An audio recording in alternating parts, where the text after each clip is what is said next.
Before getting into this video, I wanted to make it clear that I'm not going to be discussing the pricing of Mario Kart World or any external issues outside of the game itself. I already made a video discussing the absurd price of the game and how I think it can negatively affect the future of the gaming industry, but for this video, I just wanted to talk about Mario Kart World, the game itself. My initial impressions of the game were fairly positive. I think an open world Mario Kart game has a lot of potential, but there was one thing I noticed about the game that I think could potentially negatively affect its playability.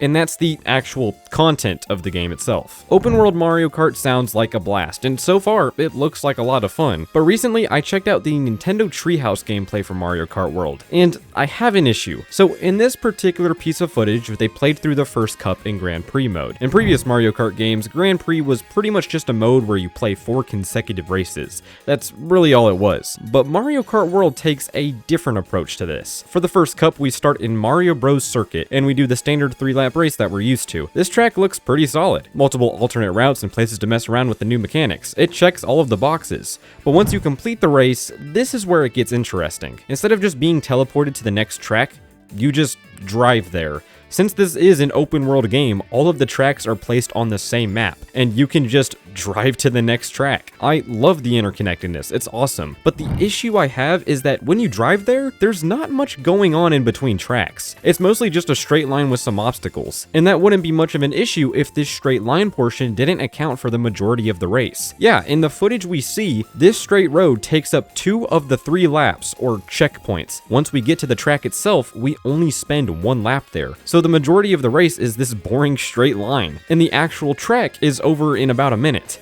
That's not very good. Now, this seems to vary between tracks, as in the last track of this cup, we can see that there are 6 laps or checkpoints, which does allow you to spend more time on the track itself. But why isn't this the case for all of the tracks? I also noticed that this causes the track designs themselves to not seem nearly as fleshed out. In Mario Kart 8 Deluxe, almost every track felt different from one another, and they were memorable. Here, I don't see anything in these tracks that stands out to me. The creativity is obviously still going to be here, and the ideas are undoubtedly going to be interesting, but to me, these tracks feel much smaller than usual. It kind of reminds me of Bowser's Fury and how the mini island levels were handled in that game. There are some cool ones in here, don't get me wrong. I think DK Spaceport and Boo Theater look like awesome tracks, but I'm still worried that we won't spend much time racing on the tracks themselves, but rather, we're just going to be driving there for 5 minutes on these straight routes. It doesn't seem very appealing to me. The novelty is there for sure. Again, being able to drive in between courses adds to the world building and interconnectedness of this map, but I feel like that novelty is going to wear off quickly if these straight line segments are as long as they all seem to be. They're pushing these things too, because in the new Knockout Tour footage they showed off, it seems that mode comprises exclusively of these straight line segments.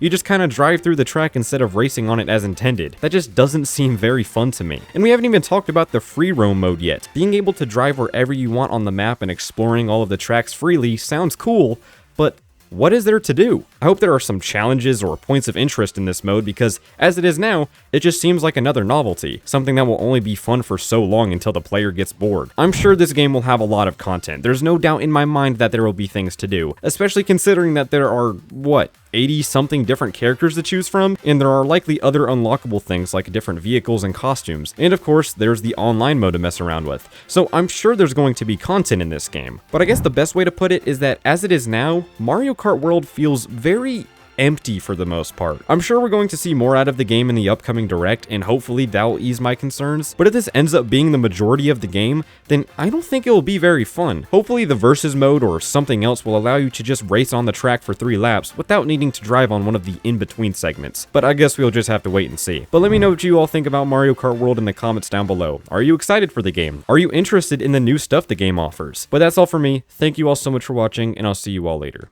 Goodbye.